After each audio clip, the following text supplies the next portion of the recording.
বিপদ আসলে কোন দোয়া পড়তে হয়, কিভাবে ফরিয়াদের হাত উত্তোলন করতে হয়, কিভাবে রবের দরবারে নতজানু হয়ে ফরিয়াদ করতে হয়, এটা জানার দরকার আছে না নাই? এরকম হয়েছে না যে দেয়ালে পিঠ থেকে গেছে, চোখে মুখে অন্ধকার, কই যাব, কি করব, বাঁচানোর কেউ না, এরকম হয়েছে কখনো আপনাদের? যদি হয় তাইলে এটার সলিউশন বলবো, না হইলে তো এগুলো বলে লাভ নাই। হয় হয় হয় বিশ্বনবী এরকম কঠিন বিপদে পড়েছেন জীবনের কিছু কিছু মুহূর্তে। বিপদ আসলেই প্রথমে বিশ্বনবী সাল্লাল্লাহু আলাইহি ওয়াসাল্লাম একটা দোয়া পড়তেন। তিনি পড়তেন ইন্না লিল্লাহি ওয়া ইন্না ইলাইহি রাজিউন। নিশ্চয় আমরা আল্লাহর জন্য, নিশ্চয় আমরা কার দিকে ফিরবো ভাই? আবার কার দিকে ফিরবো? আওয়াজ করে বলুন তো, আমরা এসেছি কার কাছ থেকে, আবারও ফিরে যাব কার কাছে? এজন্য বিশ্বনবী পড়ছেন ইন্না লিল্লাহি ওয়া ইন্না ইলাইহি রাজিউন। নিশ্চয় আল্লাহর জন্য, ওই আল্লাহর দিকেই আমরা ফিরে যাব। তারপরে বিশ্বনবী পড়তেন আল্লাহুম্মা আজুরনি ফি মুসিবাতি ওয়াখলুফ লি খায়রাম মিনহা। একসাথে প্রথমে পড়তেন ইন্না লিল্লাহি ওয়া ইন্না ইলাইহি রাজিউন, তারপর পড়তেন আল্লাহুম্মা আজুরনি ফি মুসিবাতি ওয়াখলুফ লি খায়রাম মিনহা। মানে আল্লাহ, এই যে আমি বিপদে ধৈর্য ধারণ করলাম, এটার সব তুমি আমার দাও, আর যেটা হারালাম এর চেয়ে ভালো কিছু দিয়ে মেকআপ করে দিও, ভালো কিছু দিয়ে বদল করে দিও। সুবহানাল্লাহ পড়েন। তাহলে বিপদ আসলে আমরা কি করব? কথা বলেন। এই যে আমি শুয়েছিলাম, নাশিদ গাচ্ছিল ওরা, এদেশে পরস্পরে দেখা হলে দেয় সালাম, এদেশে আমজনতার হৃদয় জুড়ে পাকালাম, এদেশে বিপদ এলে সর্বজনে সর্বক্ষণে দোয়া পড়ে ইন্না লিল্লাহি। কি পড়ে? সুবহানাল্লাহ সুবহানাল্লাহ সুবহানাল্লাহ সুবহানাল্লাহ। এদেশে আজান শুনে সূর্য ওঠে শহর গ্রামে, এদেশে আজান শুনে সূর্য ডুবে সন্ধ্যা নামে, এদেশে সকল কাজে সবাই বলে বিসমিল্লাহ, এদেশে ভালো কিছু দেখে শুনে হাসি মুখে সবাই বলে মাশাআল্লাহ। সুবহানাল্লাহ পড়েন। তাহলে বিপদ এলে আমরা কি পড়ি? কথা বুঝলে সবাই উত্তর দিতে হবে, বিপদ এলে কি পড়ি? তাহলে বিপদ এলেই আমরা এখন থেকে ইন্না লিল্লাহ করব, নাকি হাই হুতাশ করবেন? একদল আছে হাই হুতাশ করে, হায় আল্লাহ রে মোর কি হইল রে, মুই কি হরমু রে, মুই কমবে জামু রে, আছে না নাই? এরকম বিলাপ করতে নিষেধ করেছেন বিশ্বনবী। কি করব, কই যাব, কি হবে, হায় হায়, এরকম হাহুতাশ আছে না নাই? বিশ্বাসীরা হাহুতাশ করে না, তারা ইন্না লিল্লাহ পড়ে। কি পড়ে মনে থাকবে? আমরা পড়বো ইন্না লিল্লাহি ওয়া ইন্না ইলাইহি রাজিউন। নিশ্চয়ই আমরা আল্লাহর জন্য, আমরা আল্লাহর দিকেই ফিরে যাব। এরপর পড়বো আল্লাহুম্মা আজুরনি ফি মুসিবাতি ওয়াখলুফ লি খায়রাম মিনহা। আল্লাহ, আমি যে বিপদে ধৈর্য ধারণ করলাম এটার সওয়াব দিও, আর যা হারালাম তার চেয়ে ভালো কিছু দিয়ে বদল করে দিও। সুবহানাল্লাহ পড়েন। বিশ্বনবীর হাদিস শুনলেন উম্মে সালামা রাদিয়াল্লাহু তাআলা আনহা। ওনার স্বামী হলো আবু সালামা। মজার ঘটনা খেয়াল করে শুনেন আমার প্রিয় কলিজার টুকরা ভাইয়েরা। কানগুলো খরগোশের কানের মতো খাড়া করে আমার দিকে তাকান। সাইয়্যিদাতুনা উম্মে সালামা রাদিয়াল্লাহু তাআলা আনহা, ওনার স্বামীর নাম আবু সালামা। শ্রেষ্ঠ দম্পতি, শ্রেষ্ঠ ফ্যামিলি। প্রথমে হিজরত করেছিলেন হাবাসায়, পরে হিজরত করেছেন মদিনায়।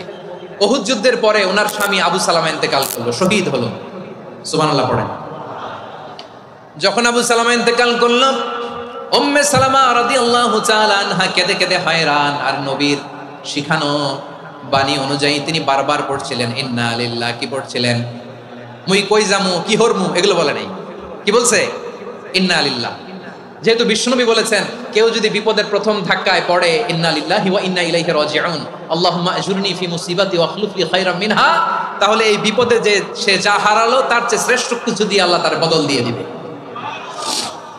এই হাদিস শুনে উম্মে সালামা রাদিয়াল্লাহু তাআলা আনহা ওনার প্রাণ প্রিয় স্বামী আবু সালামার ইন্তেকালের পরে চোখের পানি ছাড়ে, আর পড়ে ইন্না লিল্লাহি ওয়া ইন্না ইলাইহি রাজিউন, আল্লাহুম্মা আজুরনি ফি মুসিবাতি ওয়াখলুফ লি খায়রাম মিনহা। বারবার এই দোয়া পড়ে চোখের পানি ছাড়ে, এই দোয়া পড়ে চোখের পানি ছাড়ে, আর মনে মনে বলে আবু সালামার মতো ভালো মানুষ মদিনাতে নাই, আবু সালামার চেয়েও ভালো মানুষ মদিনাতে নাই, তার চেয়ে ভালো মানুষ কি করে আল্লাহ তাআলা আমারে দিবে, তার চেয়ে ভালো মানুষ তো আমি মদিনাতে দেখি না। চোখের পানি দিয়ে বুক ভাসায় আর নবীর হাদিসের উপর আমল করে পড়ে ইন্না লিল্লাহি ওয়া ইন্না ইলাইহি রাজিউন, ইন্না লিল্লাহি ওয়া ইন্না ইলাইহি রাজিউন। পড়তে পড়তে চোখের পানি ছাড়ে। আর চিন্তা করে বিশ্বনবী বললেন, এই দোয়া পড়লে যেটা হারালাম তার চেয়ে ভালো কিছু দিয়ে আল্লাহ পুরস্কার দেয়। আবু সালামার চেয়ে ভালো মানুষ মদিনার মধ্যে আর কে হতে পারে? কি আজীব তামাশা, কি অবাক করা ঘটনা। কিছুদিন পরে দেখা গেল সাইয়্যিদুল মুরসালিন রাহমাতাল লিল আলামিন স্বয়ং বিশ্ব নবী উম্মে সালামাকে বিয়ের প্রস্তাব পাঠিয়েছে। স্বয়ং বিশ্ব নবী উম্মে সালামা রাদিয়াল্লাহু তাআলা থেকে বিয়ের প্রস্তাব পাঠিয়েছেন। উনি রাজি হয়ে গেলেন, বিয়ে হয়ে গেল। উনি হয়ে গেলেন উম্মুল মুমিনিন, আমাদের মা, পুরো মুসলিম উম্মার মা। চিৎকার করে বলেন আল্লাহু আকবার। তাহলে আমার প্রাণপ্রিয় ভাইয়েরা, বিপদে পড়লে আমরা পড়বো ইন্না লিল্লাহি ওয়া ইন্না ইলাইহি রাজিউন, আল্লাহুম্মা আজুরনি ফি মুসিবাতি ওয়াখলুফ লি খায়রাম মিনহা। পড়বেন? পড়বেন না? যারা যারা বিপদ আসলে এই দোয়াটা পড়বেন এখন থেকে আওয়াজ করে ইনশাআল্লাহ বলেন। যা হারাইছেন তার চেয়ে শ্রেষ্ঠ জিনিস দিয়ে বদলা দিবে কে? বিশ্বাস হয়? একটু সন্দেহ লাগে মনে হয়, একটু সন্দেহ আছে? যাদের বিশ্বাস হবে তাদের কি আল্লাহ উত্তম বদলা দিবে, ঠিক কিনা বলেন? তাহলে বিপদে পড়লেই প্রথমে আমরা এটা পড়ব। এরপরে বিপদ আসলে নিজেকে কি করে আল্লাহর কাছে সঁপে দিতে হয় এটাও জানার দরকার আছে না নাই? বিপদে প্রথমে ইন্না লিল্লাহ পড়লাম, ধৈর্য ধারণ করলাম, বিপদ থেকে উদ্ধারের সর্বোচ্চ চেষ্টা করলাম। আমার কাজ যখন শেষ তখন আমি আমার এই বিষয়টা আল্লাহর কাছে সঁপে দিব। কার কাছে সুপর্দ করব? কার কাছে? বিপদে বললে কেমন করে নিজেকে আল্লাহর কাছে সঁপে দিতে হয় আসুন সাইয়েদনা ইব্রাহিম আলাইহিস সালামের জীবনী থেকে জানি। হাতে রশি বেঁধে, পায়ে রশি বেঁধে আল্লাহর খলিল ইব্রাহিম আলাইহিস সালামকে আগুনের মধ্যে নিক্ষেপ করা হবে। আহা, এটার বলে অগ্নি পরীক্ষা। উনি অগ্নি পরীক্ষার সম্মুখীন হয়েছিলেন। এজন্য কঠিন পরীক্ষাকে আমরা অগ্নি পরীক্ষার সাথে তুলনা করি, ঠিক কিনা? সাইয়েদনা জিবরাইল এসে বললেন, ও আল্লাহর খলিল, ওরা তো আপনার হাতও বেঁধে ফেললো, পাও বেঁধে ফেললো, নড়াচড়ার সুযোগ নাই, বলেন আমি জিবরিল ফেরেশতা আপনার জন্য কি করতে পারি? আল্লাহর খলিল ইব্রাহিম বলেন, ও জিবরাইল, তোমার কাছে আমার কোনো চাওয়া পাওয়া নাই। সুবহানাল্লাহ বলেন। তোমার কাছে বলার কিছু নাই, তোমার সাহায্যের আমার দরকার নাই। সাইয়েদনা ইব্রাহিম আলাইহিস সালামকে হাতে পায়ে রশি বেঁধে, হাত পা বাঁধা অবস্থায় জ্বলন্ত অগ্নিকুণ্ডে যখন নমরুদের দলবল নিক্ষেপ করবে, আল্লাহর খলিল কিভাবে নিজেকে আল্লাহর কাছে সঁপে দিয়েছেন পটুয়াখালীর ভাইরা খেয়াল করে শুনুন। হাত পা বেঁধে আল্লাহর খলিলকে যখন নিক্ষেপ করা হবে, তিনি মুখ ফুটে বলে ফেললেন, হাসবুনাল্লাহু ওয়া নি'মাল ওয়াকিল। হাসবুনাল্লাহু ওয়া নি'মাল ওয়াকিল, আমার জন্য আল্লাহই যথেষ্ট, আমার জন্য আল্লাহই যথেষ্ট। তিনি আমার সবচেয়ে বড় গার্ডিয়ান, তিনি আমার সবচেয়ে বড় অভিভাবক। জিব্রাইলের সাহায্যে অফারকে ফিরিয়ে দিলেন। দুনিয়ার বুকে কারো কাছে কিছু বলেন নাই, মুখ ফুটে বলেছেন হাসবুনাল্লাহ। ও আমার পটুয়াখালীর প্রাণের ভাইয়েরা খেয়াল রাখবেন, কোন বান্দা তার হাতে থাকা সব চেষ্টাটুকুন করার পরে মুখ ফসকে মুখ দিয়ে যখন বলে ফেলে হাসবুনাল্লাহ, বান্দা যখন হাসবুনাল্লাহ বলে ফেলে, ওই ব্যাপারটা ডিল করার দায়িত্ব স্বয়ং আল্লাহ আরশের উপর থেকে নিয়ে নেয়। আপনি যখন বলে ফেলবেন হাসবুনাল্লাহ, এটা ডিলিং করবে কে তখন? চিল্লায় বলেন না, তিনি কে? বান্দা তার সাধ্যের সবটুকু চেষ্টার পরে নতজানু হয়ে যখন বলবে হাসবুনাল্লাহ, আল্লাহ তুমি আমার জন্য যথেষ্ট, নি'মাল ওয়াকিল, তুমি আমার শ্রেষ্ঠ অভিভাবক, তখন তার কি দরকার না দরকার এটা ডিল করে স্বয়ং আল্লাহ। নিক্ষেপ করা হলো সাইয়েদনা ইব্রাহিমকে অগ্নিকুণ্ডলিতে। হাজার হাজার মানুষের দৃশ্য দেখার জন্য জড়ো হয়েছে এরকম বিশাল ময়দানে। কিন্তু কি অবাক করা ঘটনা, সবাই ভয় পাচ্ছিল, না জানি কি হয়ে যায়। আল্লাহর খলিলকে যখন আগুনের কুণ্ডলিতে নিক্ষেপ করা হয়, আল্লাহর খলিল ইব্রাহিম আগুনের কুণ্ডলীর মধ্যে বসে বসে মানুষগুলোর দিকে তাকিয়ে হাসতে শুরু করে দেয়। কারণ আকাশ থেকে রব্বুল আলামিন স্পেশাল ভার্ডিক্ট নাজিল করেছেন, স্পেশাল হুকুম জারি করেছেন, কুল্লা ইয়া নারু কুনি বারদান ওয়া সালামান আলা ইব্রাহিম। ও আগুন খবরদার, সৃষ্টি শুরু থেকে তোকে একটা ধর্ম আমি বাতলে দিয়েছিলাম, তোর ধর্ম আগুনের ধর্ম হলো যা পাবে জ্বালিয়ে সারখার করবে। আল্লাহ বলল, ও আগুন, তোর ধর্ম দিয়েছিলাম তুই সব জ্বালিয়ে পুড়িয়ে সারখার করে দিবি, কিন্তু ক্ষণিকের জন্য আমি তোর জ্বালিয়ে দেওয়ার ক্ষমতাটাকে কেড়ে নিলাম, জ্বালিয়ে ভস্ম করে দেওয়ার ক্ষমতা আমি কেড়ে নিলাম। কুনি বারদান, ঠান্ডা হয়ে যা, কিন্তু এত বেশি ঠান্ডা হবি না আবার আমার ইব্রাহিমের জন্য সর্দি লেগে না যায়। সুবহানাল্লাহ, এত আসতে বললে হবে? কুনি বারদান, বারদ মানে বরফ, ঠান্ডা। ঠান্ডা হ, কিন্তু এত ঠান্ডা হবি না যাতে আমার ইব্রাহিমের কষ্ট হয়। আগুন বলে, আল্লাহ একবার বললাম ঠান্ডা হ, আবার বলো এত ঠান্ডা হবি না যাতে খালিলের সর্দি না লাগে। কেমন ঠান্ডা হব, কেমন এনভায়রনমেন্ট তৈরি করে দেব বলো। আল্লাহ বললেন সালামান আলা ইব্রাহিম, আমার খলিল, আমার কলিজা, আমার ইব্রাহিমের জন্য তুই জান্নাতের গুল বাগিচা হয়ে যা। ও ভাই, নবী মুসার মতো ঈমান হলে রাস্তা হবে সাগর জলে, নবী ইউসুফের মতন ঈমান হলে একে একে দরজা খোলে। নবী ইব্রাহিমের মতন ঈমান যদি আজও থাকে বিদ্যমান, অগ্নিকুণ্ডে দেখতে পাবে খুবসুরত এক ফুল ভাগা। কুলনা ইয়া নারু কুনি বারদান ওয়া সালামান আলা ইব্রাহিম। বান্দা যখন মুখ দিয়ে বলে হাসবুনাল্লাহ, আমার আল্লাহ আমার জন্য যথেষ্ট, এই বলে যখন নিজেকে সঁপে দেয়, তার কি লাগবে ওই দায়িত্ব স্বয়ং নিয়ে নেয় কে? সবাই বলেন, স্বয়ং নিয়ে নেয় কে? তাহলে আমার প্রিয় ভাইরা, বিপদের শুরুতেই আমরা বলবো ইন্না লিল্লাহ। শুরুতে কি বলবো? এরপরে যেই বাক্যটা পড়ে নিজের পরিস্থিতিকে আল্লাহর দরবারে সঁপে দিব, সেটা হচ্ছে হাসবুনাল্লাহ। সেটা কি? বিষ্ণু বলেন লা ইয়াজালু লিসানুকা রাতাবান মিন যিকরিল্লাহ, সব সময় আল্লাহর স্মরণ দিয়ে, জিকির দিয়ে জিহ্বাটারে সিক্ত রাখো। আর শয়তানু জাসিমুন আলা কলবি ইবনে আদম, শয়তান বনি আদমের কলবে খামচি মেরে বসে থাকে। ফাইদা যাকারাল্লাহ খানাসা, মানুষ যখন আল্লাহর স্মরণ করে জিকির করে শয়তান দৌড়ে পালায়। ওয়া ইদা গাফালা ওয়াসওয়াসা, যখনই বনি আদম গাফেল হয় তখনই শয়তান তার হৃদয়ে ওয়াসওয়াসা দেয়। এজন্য বিপদে পড়লে ইন্না লিল্লাহ, নিজের সব টুকুন করার পরে, নিজের রোল প্লে করার পরে নিজেকে আমরা কি বলে সঁপে দিব? সবাই বলেন, সবাই বলতে হবে। আরো জোরে বলে, মনে থাকবে? বিপদে পড়লে প্রথমে ইন্না লিল্লাহ, এরপরে নিজেকে যখন সঁপে দিব তখন হাসবুনাল্লাহ। এরপরে কঠিন বিপদ যদি যখন বিশ্বনবী পড়তেন তখন কি করতেন? এমন বিপদ মাঝে মাঝে হয় না, দেয়ালে পিঠ থেকে যায়, চোখে মুখে অন্ধকার, কি করব দিশা খুঁজে পাই না, এরকম হয় কখনো? হ্যাঁ, আপনাদের হয়? হয় না? তো জান্নাতে আছেন আপনারা। হয় হয় এরকম হয়েছে না যে দেয়ালে পিঠ থেকে গেছে, চোখে মুখে অন্ধকার, কই যাব, কি করব, বাঁচানোর কেউ না, এরকম হয়েছে কখনো আপনাদের? যদি হয় তাইলে এটার সলিউশন বলবো, না হইলে তো এগুলো বলে লাভ নাই। হয় হয় হয় বিশ্বনবী এরকম কঠিন বিপদে পড়েছেন জীবনের কিছু কিছু মুহূর্তে। ওই মুহূর্তে বিশ্বনবী স্পেশাল দুইটা দোয়া পড়তেন। এই দোয়াগুলো আপনাদেরকে জানিয়ে দেয়। বিশ্বনবী বলেন, কঠিনতম বিপদে যখন পড়বা, দেয়ালে পিঠ থেকে যায়, চোখে মুখে অন্ধকার, বাঁচার কোনো উপায় নাই, তখন পড়বা লা ইলাহা ইল্লা আনতা সুবহানাকা ইন্নী কুনতু মিনাজ জালিমিন। আল্লাহ, তুমি ছাড়া কোনো ইলাহ নাই, তুমি পবিত্র, নিশ্চয় আমি জালিমদের অন্তর্ভুক্ত। সুবহানাল্লাহ বলেন। এই দোয়া সাইয়েদনা ইউনূস আলাইহিস সালাম পড়েছিলেন যখন মাছের পেটে ছিলেন। কিসের পেটে?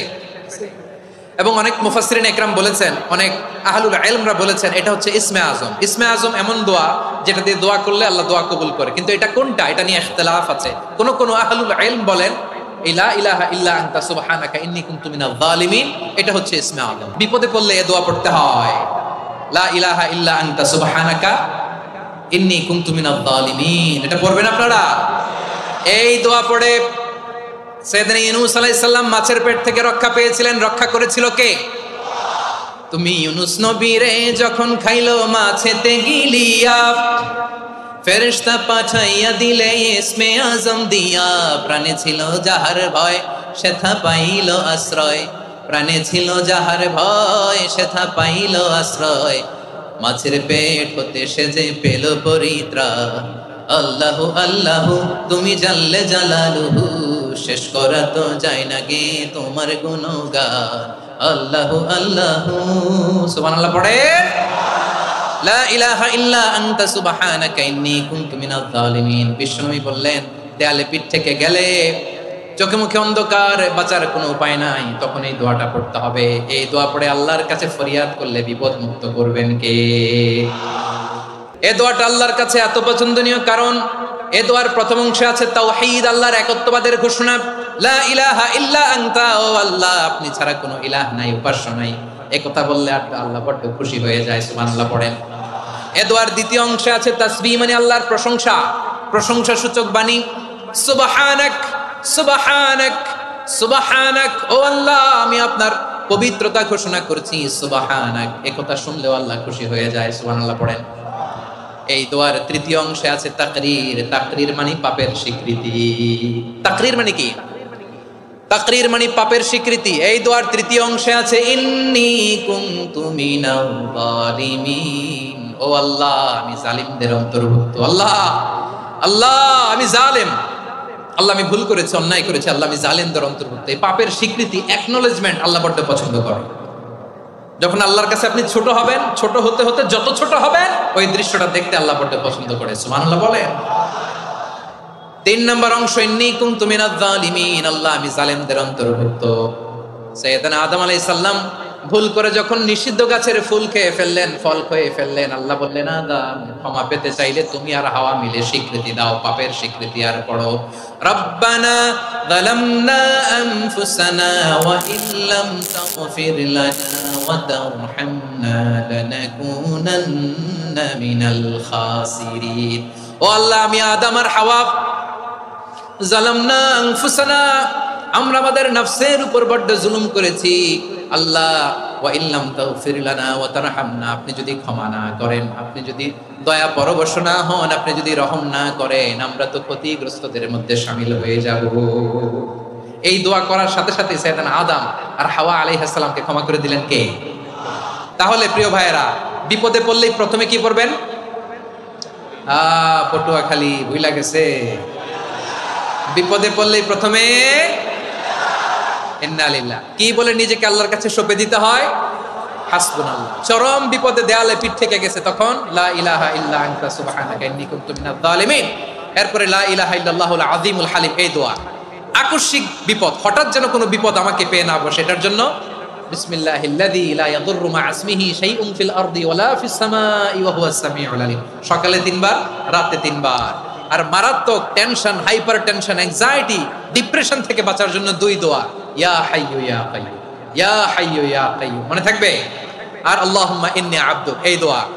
ঋণ থেকে বাঁচার জন্য 2 দোয়া, আল্লাহুম্মা ইন্নী আউযু বিকা মিনাল হাম্মি ওয়াল হাযান, এটা। আর আল্লাহুম্মা কফিনি বিহালালিকা আন হারামিকা ওয়া আগনিনি বিফাদলিকা আম্মান সিওয়াক। আর সব সময় পড়ার জন্য একটা আমল দিয়ে যাই, উঠতে বসতে, অফিসে যাচ্ছেন, অফিস থেকে ফিরতেছেন, বসে আছেন, শুয়ে আছেন, ছোট্ট এক শব্দে আমরা যেন বেশি বেশি পড়ি আস্তাগফিরুল্লাহ। আওয়াজ করে আমার সাথে পড়ুন আস্তাগফিরুল্লাহ। আবার পড়ুন আস্তাগফিরুল্লাহ। আল্লাহ রাসূল সাল্লাল্লাহু আলাইহি ওয়াসাল্লাম বলেন, মান লাজিমাল ইস্তিগফার, যে সব সময় এরকম ইস্তিগফারের সাথে লেগে থাকে, জাআলাল্লাহু লাহু মিন কুল্লি দীকিন মাখরাজা, আল্লাহ তাআলা তাকে কোনো বিপদে আটকান না, সে জীবনে আটকাবে না। যে কোনো বিপদে আল্লাহ তার রাস্তা বের করে দিবেন, way out, you will get a way out and solution. সুবহানাল্লাহ। ওয়া মিন কুল্লি হাম্মিন ফারাজা, দুশ্চিন্তা মুক্ত হবে। ওয়া ইয়ারযুকহু মিন হাইসু লা ইয়াহতাসিব, এমন জায়গা থেকে আল্লাহ রিজিকের বন্দোবস্ত করবে যেটা সে কল্পনাও করে নাই। আওয়াজ করে পড়েন সুবহানাল্লাহ। তাহলে মনে থাকবে আস্তাগফিরুল্লাহর কথা। সব শেষ কথা বলবো, সব শেষ আমার প্রিয় ভাইয়েরা। এটা গেল নিজের বিপদ। কিসের বিপদ? নিজে যদি বিপদে পড়েন। অন্যের বিপদ যদি দেখেন, এটার জন্য একটা দোয়া আছে। অনেক সময় আমরা দেখি হাসপাতালে ক্যান্সারের 3rd স্টেজে চলে গেছে, লোকটা হ্যাংলা হয়ে, চিকন হয়ে, হায়রে কি কষ্ট পায়, দেখি না? বিষ্ণু বলে একটা দোয়া যদি কেউ